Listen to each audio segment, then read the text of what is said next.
गए तो मृग का वध किया। जैसे आज हमारे आपके घर में एक माता भी है और पिता भी है, स्त्री है, बच्चे हैं। अगर किसी का सर भी दर्द किया तो डॉक्टर बुला करके उनका इलाज करा दिया। और उसी घर में एक रहती बिल्ली और एक चूहा, और जब बिल्ली चूहे को झपेटती है तो घर की माताएं कहती बहुत अच्छो रो नठिया आती धारे रहा तो सोना ही देता। अगर माता पिता में किसी का सर दर्द किया तो डॉक्टर बुला करके इलाज कराया। अब बिल्ली ने जब चूहे को झपेट दिया तो कहा बहुत अच्छा रहा। क्या भाइयों, उस बिल्ली और चूहे में जीव नहीं है? अरे राजा के लिए सभी समान है। कारण यह था कि प्रजा में स्वार्थ था और बिल्ली चूहे में स्वार्थ नहीं है, माता पिता में स्वार्थ है। परीक्षित जी शिकार खेलने के लिए गए, मृग का वध करते रहे। एक बार परीक्षित जी जिस समय उत्तर दिशा की तरफ शिकार खेलने के लिए गए तो क्या देखा? एक गाय, एक बैल और उनके पीछे से काला पुरुष हाथ में डंडा लेकर के प्रताड़ित कर रहा है। अब गाय बैल ने जैसे राजा परीक्षित को देखा तो विचार किया राजा के पास जाएंगे तो न्याय मिलेगा। गाय बैल भाग करके महाराज परीक्षित जी के पास आए। परीक्षित जी ने गाय से पूछा, ये बतलाओ तुम क्यों भाग रही हो? कहा महाराज अगर भागे नहीं तो करें क्या? अरे भाई, प्राणों की रक्षा करने के लिए प्राणी को भागना ही तो पड़ता है। कहा महाराज प्राणों की रक्षा करने के लिए भागे नहीं तो करें क्या? तुम कौन हो, कहां से आई, क्यों भाग रही हो? अब पृथ्वी थी, गाय रूप में खड़ी थी। कहा महाराज अगर मेरा परिचय जानना चाहते तो सुनो, मैं अपना परिचय बतला रही हूं। कि पूछा है जिस तरह से और बतलाती हूँ भूप, और मैं हूँ प्रभु के सामने गाय धरा का रूप। तुम पृथ्वी हो? हाँ। तो अगर तुम गाय रूप में पृथ्वी हो तो ये तीन पर से खड़े ये भी कोई होंगे। अब बैल रूप में धर्मराज जी खड़े। बैल से पूछा तुम बतलाओ तुम कौन हो? धर्मराज जी बैल रूप में कहने लगे मेरा परिचय जानना चाहते हो तो सुनो, मैं परिचय बता रहा हूं। कि धर्मा अवतार सुन लीजिए, जिन तिल माही तेल, और खड़ा हुआ है सामने धर्म रूप में वैल। तो ये पृथ्वी और तुम धर्म हो। अब काले पुरुष से पूछा तुम बतलाओ कौन हो? काला पुरुष कहने लगा महाराज सबसे पहले समय आया था सत्ययुग का, सत्ययुग के बाद त्रेता, त्रेता के बाद द्वापर, द्वापर के बाद महाराज मेरा समय आ गया है, कलयुग हो। हाँ। तो तुमने तो यहां पर आते ही आते पाप करना शुरू कर दिया। चले जाओ, यहां मेरे यहां रहने के लिए कोई जगह नहीं है। पृथ्वी कहने लगी, धर्मराज जी कहने लगे महाराज जब सत्ययुग का समय था तो मेरा 200 चरण राज्य था, हम जिधर भी जाते थे मुझे सम्मान मिलता था, लेकिन आज जैसा युग गया वैसा ही मेरा मान सम्मान चला गया। सुनो सुनो राजन,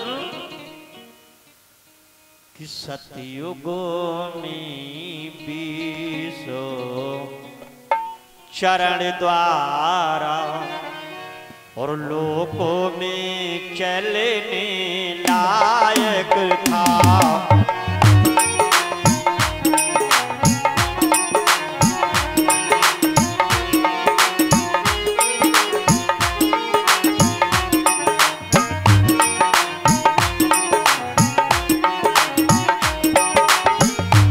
सतयुग में 20 चरण द्वारा लोकों में चलने लायक था।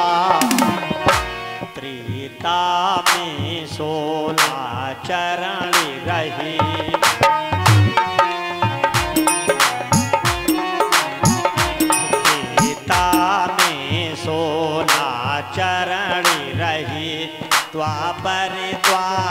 विश्व में व्यापक था।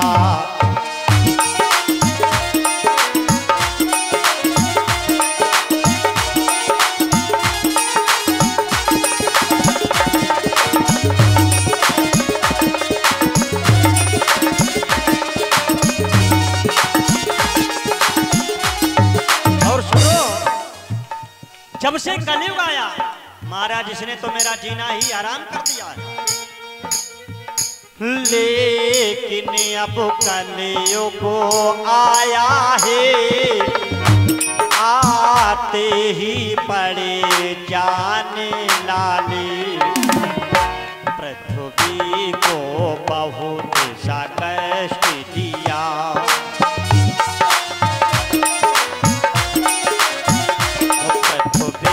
को बहुत सा कष्ट दिया और मेरे पैर तोड़ डाले।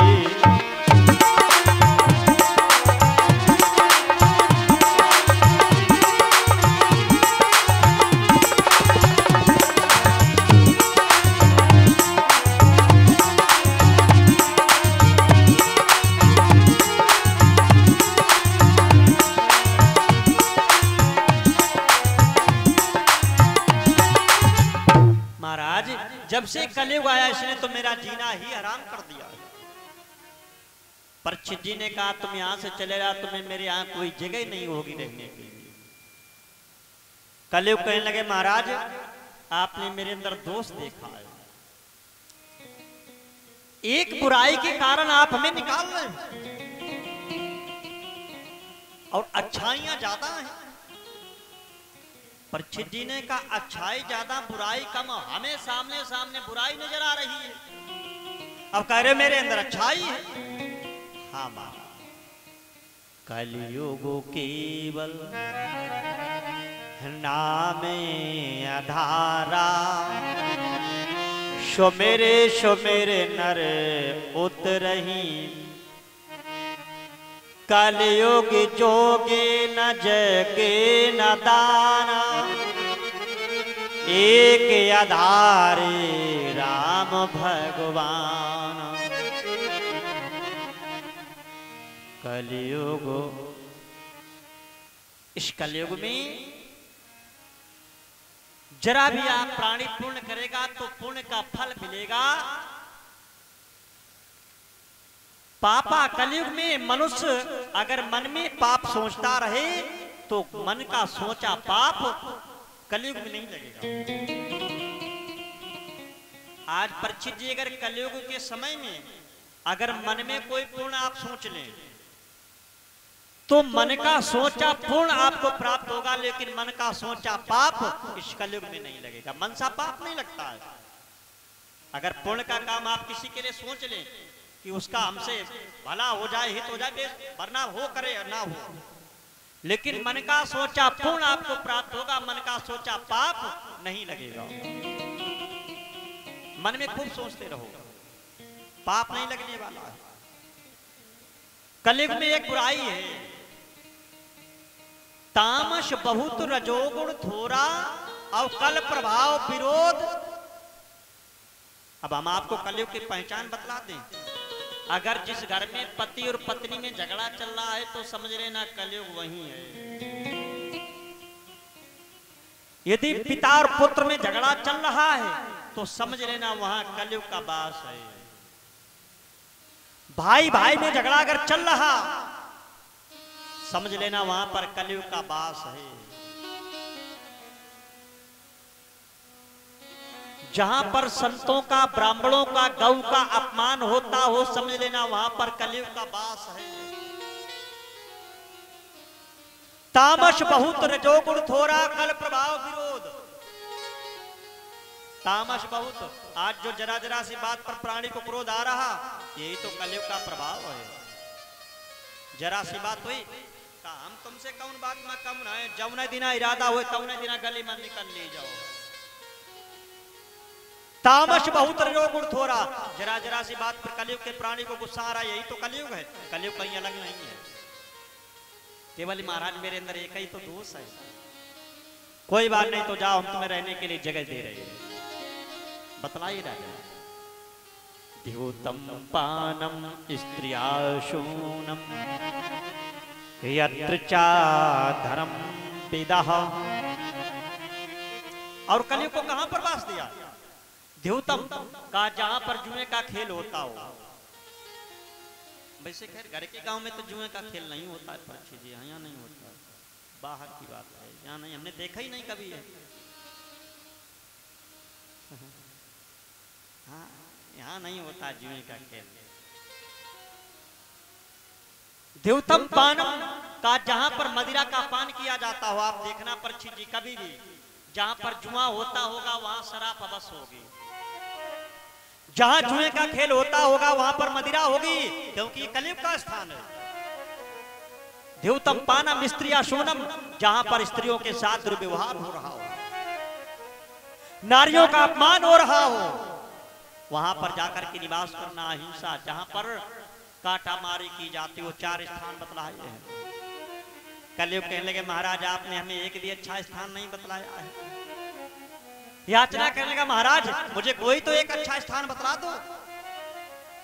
जाओ तुम्हारा 5वां स्थान मैं सुवर्ण पर दे रहा हूं, सोने में। परीक्षित जी सर में सोने का ताज लगाए खड़े थे। कलयुग ने उसी समय उस सोने के सर में, परीक्षित जी के सर में प्रवेश कर दिया। मंत्री से कहा ऐसा करो कहीं जल की खोज करो, मुझे पिपासा सता रही है। परीक्षित जी जल की खोज करते करते महाराज समीक ऋषि के आश्रम पर आए। समीक ऋषि जी उस समय समाधि पर बैठे थे। परीक्षित जी शायद आपको ज्ञात होगा समाधियां कितने प्रकार की होती हैं। समाधि 2 प्रकार की होती है। कौन कौन सी? एक होती है शबिल्पक समाधि। शबिल्पक समाधि का मतलब जैसे आप मंदिर में आए, आप प्रसाद चढ़ाने तो आए हो और एक पन्नी के अंदर बतासा है, उसी में पेड़ा पड़ा है और नेत्र बंद किया, पन्नी के अंदर हाथ डाले है और नेत्र बंद करे कह रहे कि हे प्रभु सब तुम्हारो ये तेरा, तुझको अर्पण क्या लागे मेरा। अब पन्नी में ढूंढ रहे कि बतासा के धोखे पेड़ा तुम्हारे मंदिर में जा रहो है। देवता वासना के भूखे, अब हम नाश्ता के भूखे।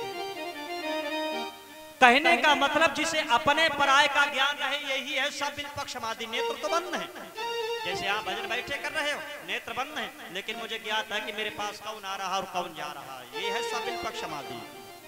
और निर्विल्पक समाधि जो प्राणवायु को खींच करके ब्रह्मांड पर चढ़ा दे, जिसे अपने पराये का कोई ज्ञान ना रहे। महाराज समीक ऋषि उस समय निर्विल्पक समाधि पर थे। परीक्षित जी ने जाकर के जल मांग दिया। समीक ऋषि के नेत्र नहीं खुले। राजा को क्रोध आ गया, मेरे राज्य में रहने वाला ये संत, मैंने जल मांगा तो नेत्र बंद कर लिए। दृष्टि गई, देखा सामने मरा हुआ सर पड़ा है, बाण से उठा करके लाए ऋषि के गले में डाल दिया। या मेरे भाई बहन, आप लोग 3 स्थानों पर जानो तो कभी खाली हाथों मत जाना। 3 जगह जाना तो कभी खाली मत जाना। कहां कहां? कभी गुरु के पास जाना तो खाली मत जाना, चाहे 2 फूले लेकर के जाना। या किसी धर्म स्थल पर देवालय में जाना तो खाली हाथों मत जाना, चाहे 2 फूले लेकर के जाना। या कभी आप अपने मित्र के यहां भी जाना तो वहां भी कभी खाली मत जाना। परीक्षित जी के मन में एक भाव आ गया कि ये महात्मा बैठे देव स्थान है और आज मेरे पास यहां कुछ नहीं जो मैं महात्मा को अर्पण कर दूं। ध्यान नहीं दिया, सामने दृष्टि गई तो देखा वही सर पड़ा है। परीक्षित जी बाण से उठा करके लाए ऋषि के गले में डाल दिया, चले गए। राज सिंहासन पर जाकर इस समय ताज उतार करके रखा तो याद आ गया, एक मैंने महात्मा का अपमान किया है। संत, गौ, ब्राह्मण, कन्या, इनका अपमान नहीं करना चाहिए। एक संत का अपमान किया गया था लंका में। हनुमान जी का अपमान लंका में किया गया तो लंका की फिर गति क्या हुआ। परीक्षित जी ने विचार किया, मैंने एक महात्मा का अपमान किया, मरा हुआ सर्प डाला है। पुत्र जन्मेजय को बुला करके राज तिलक कर दिया और स्वयं गंगा जी के किनारे किनारे चलने लगे। मैंने एक महात्मा का अपमान किया, मुझे नरक प्राप्त होगा।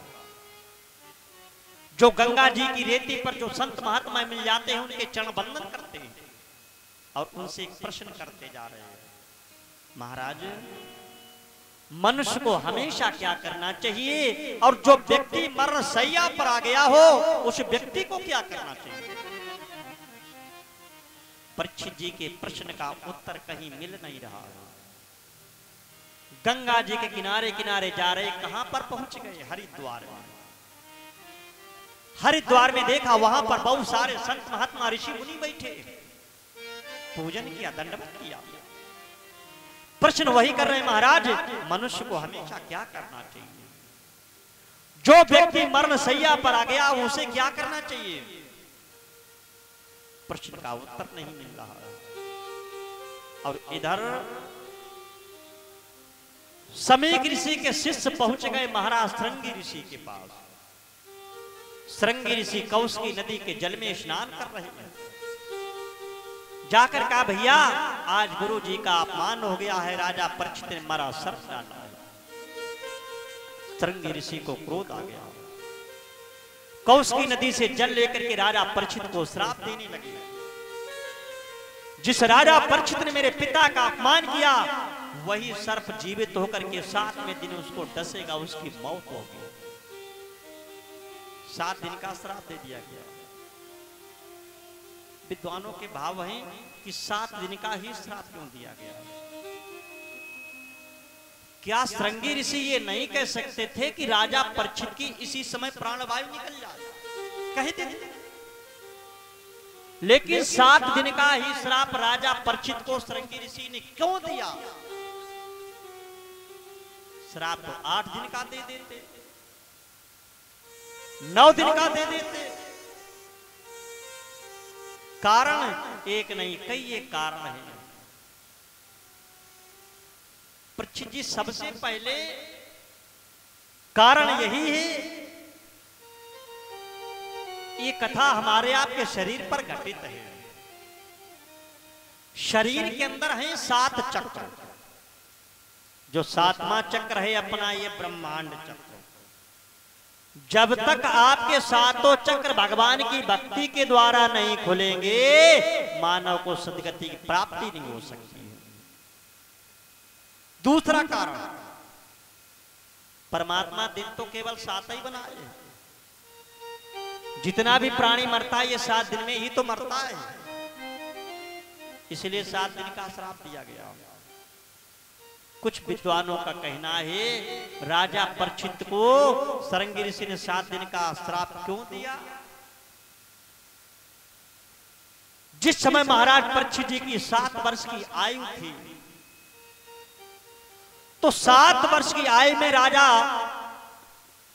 परीक्षित जी खेलते खेलते महाराज क्रोध मुनि की आश्रम पर आए।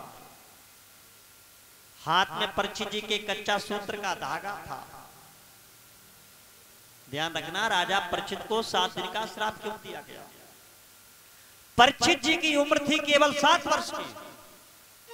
हाथ में कच्चा सूत्र का धागा लेकर के खेलते खेलते महाराज क्रोध मुनि की आश्रम पर आए। क्रोध मुनि के गले में कच्चा सूत्र का धागा डाल करके चिल्लाकर कहने लगे, कहा सर्प सर्प सर्प। अब सर्प की आवाज जब क्रोध मुनि ने सुनी तो नेत्र खुल गए। सर्प तो नहीं है, सर्प का भय दे रहा है। अब जिनका नाम क्रोध मुनि था तो क्रोध तो आना ही आना था। क्रोध में आकर क्रोध मुनि ने कहा, बालक तू मुझे सर्प का भय दे रहा है। अगर तूने मेरी पूजा में विघ्न किया, सर्प का भय दिया, तो जा तेरी मौत सर्प से ही होगी। आज तू 7 वर्ष की आयु का है, मैं तुझे श्राप दे देता, तेरी प्राण वायु निकल जाती, लेकिन जा तुझे 7 दिन का ही श्राप लगेगा। तो श्राप तो क्रोध मुनि ने ही दिया था, श्रृंगी ऋषि तो केवल कारण बने। इसलिए 7 दिन का ही श्राप दिया गया। श्रृंगी ऋषि ने आकर के अपने पिता के गले से मरा सर्प निकाला। पिता के पास जब बैठ करके रोए तो समीक ऋषि के नेत्र खुले, बेटा क्या बात, क्यों रो रहे हो? पिताजी, उस राजा परीक्षित ने आपके गले मरा सर्प डाला है। तो बेटा ये बतलाओ, तुमने राजा को श्राप तो नहीं दिया? पिताजी, मैंने श्राप दे दिया। अगर तुमने राजा परीक्षित को श्राप दिया तो मैं तुम्हें श्राप दे रहा हूं, तुम्हारे सर पर पशुपत चिन्ह हो जाए। उसी समय श्रृंगी ऋषि के सर में सींग निकला है। पिताजी, एक मानव के सर में पशुपत चिन्ह होगा, क्या शोभा देगा? कहा, मैंने जो श्राप दिया मिटेगा नहीं। जो मैंने श्राप दिया मिटेगा नहीं।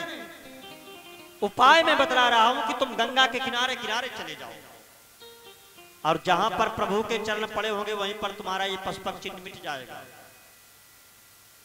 श्रृंगी ऋषि जी ने अपने पिताजी के चरण स्पर्श किए। गंगा के किनारे किनारे चले आ रहे, कहां पर आए?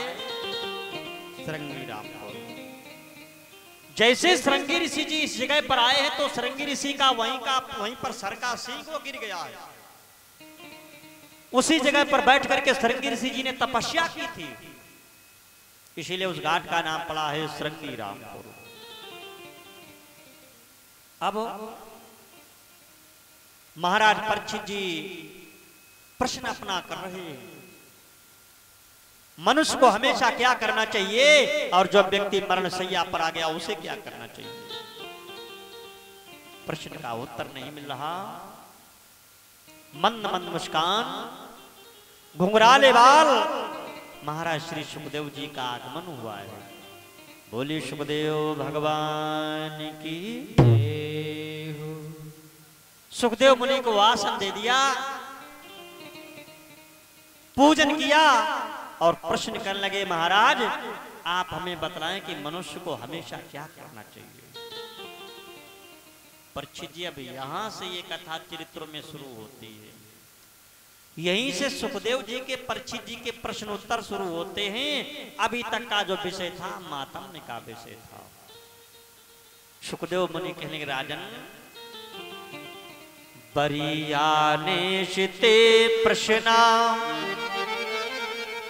कृतो लोको हृतम नपो। बरियाने शिते प्रश्ना, तुम्हारा प्रश्न ये बड़ा उत्तम हो रहा है।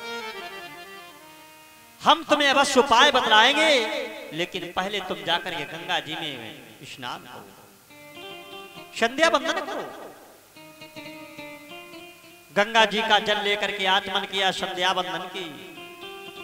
महाराज अब आप हमें बतलाएं कि मनुष्य को हमेशा क्या करना चाहिए? मेरे भाइयों, इस प्राणी को हमेशा क्या करना चाहिए? इस मानव जीवन को हमेशा बुराई से बचना चाहिए, गलत कार्य से डरना चाहिए। आज का मानव, आज का प्राणी ना तो ये बुराई से डर रहा है, ना गलत कार्य से डर रहा। अगर आज का मानव डरता है, परीक्षित जी केवल एक मानव से डरता है। हम आपसे तो डर रहे हैं, आपके गांव में आए हैं, लेकिन आज का मानव ये परमात्मा से नहीं डर रहा है। परमात्मा मेरा क्या करेंगे? ना तो बुराई से डर रहा है, ना गलत कार्य से डर रहा। अगर डरता है तो आज मानव केवल एक मानव से डरता है। जो प्राणी मरण शैया पर आ गया हो, उसे क्या करना चाहिए? या गंगा के तीर हो, या होए सुत की गोद। या तो परीक्षित जी, जिसका शरीर गंगा जी के किनारे छूट जाए, उस प्राणी को परमात्मा का सानिध्य प्राप्त होता है। जिसका शरीर गंगा जी के किनारे छूट जाए। या गंगा के तीर हो, या होए सुत की गोद। या फिर जिस पिता का सर उसके पुत्र की गोद में रखा हो, अगर उस पिता का शरीर सर पुत्र की गोद में रखा है, अगर उस पिता का शरीर छूट जाता है तो उसे परमात्मा का दर्शन हो जाता है। महाराज आपने बड़ी सुंदर हमें बात सुना दी। आप हमें ये बतलाएं, हमने सुना है कि यहां कुछ नहीं था, केवल जल ही जल था, तो महाराज ये सृष्टि की उत्पत्ति कहां से हुई? यहां कुछ नहीं था, केवल एक दिन जल ही जल था, ये सृष्टि कहां से उत्पन्न हुई? मेरे भाई बहन, जब यहां कुछ नहीं था, जल ही जल था, लेकिन शक्ति तब भी थी।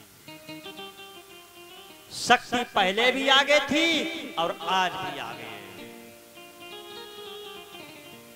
परिणाम के लिए परीक्षित जी आप तो अक्षर लिखे, सीटी वाला सा और वा, दोनों शब्द जोड़े क्या बन रहा है? शव। शव मीन्स मुर्दा, कहते नहीं उसका वहां पर सब पड़ा मिला। शव मीन्स होता है मुर्दा। अब सा के आगे से छोटी की आप मात्रा लगाते हैं,